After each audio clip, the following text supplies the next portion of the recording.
Bonjour et bienvenue. Aujourd'hui, nous allons parler d'un problème assez récurrent auquel les étudiants font face lors de leur cursus en Turquie. L'ikamet. Ce mot vous est sans doute familier. Alors aujourd'hui, dans cette vidéo, nous allons parler de tout ce qui concerne l'ikamet.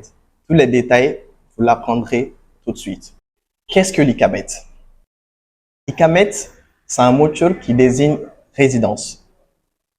En d'autres termes, c'est le permis de séjour ou le permis de résidence. L'ikamet, c'est un document qui permet aux étrangers de résider sur le territoire turc jusqu'à la date mentionnée dessus. Il est une continuité du visa.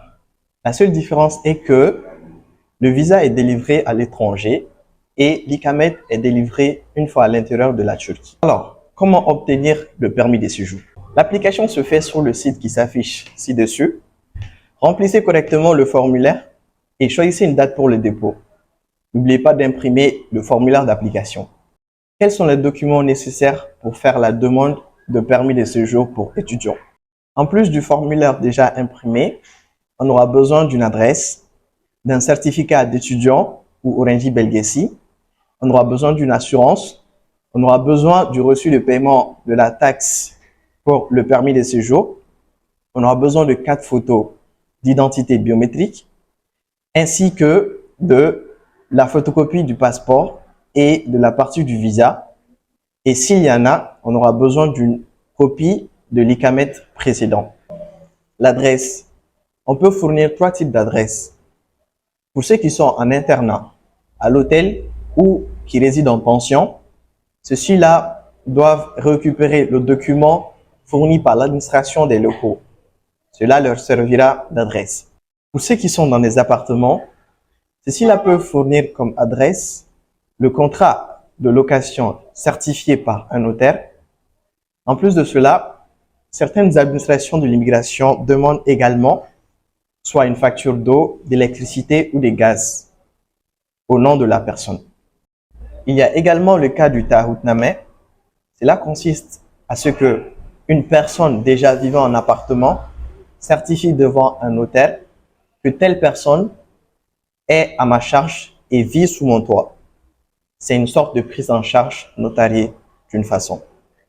Pour ceux qui ont déjà enregistré leur adresse, c'est-à-dire ceux qui ont déjà fait le nüfus-kaydı, ceux-là peuvent directement télécharger à partir de e-Devlet le document d'adresse, Yerleşim belgesi. Après avoir pris une assurance couvrant le séjour, l'étudiant a juste à imprimer les 3 premières pages de l'assurance et d'ajouter ça à son dossier. Le certificat étudiant ou Öğrenci belgesi. L'étudiant peut l'obtenir à partir de l'administration de l'université ou encore en téléchargeant le document à travers e-Devlet. Une photocopie du passeport, une copie également de la partie où il y a le visa, une copie de l'ancienne ikamet s'il y en a, et également 4 photos d'identité biométrique. Le reçu de paiement de la taxe du permis de séjour. Ce paiement peut s'effectuer au PTT, c'est-à-dire à la poste, ainsi qu'à Ziraat Bank, mais également au Defter Darlik. Voilà à peu près tout ce qu'il faut savoir sur le permis de résidence ou ikamet. En cas de problème ou tout autre, vous pouvez nous contacter à travers les références que nous allons partager après la vidéo. Nous avons mis en place un comité de suivi des affaires étudiantines. Ce comité est chargé d'accompagner les étudiants dans leurs affaires administratives tout le long de leur cursus.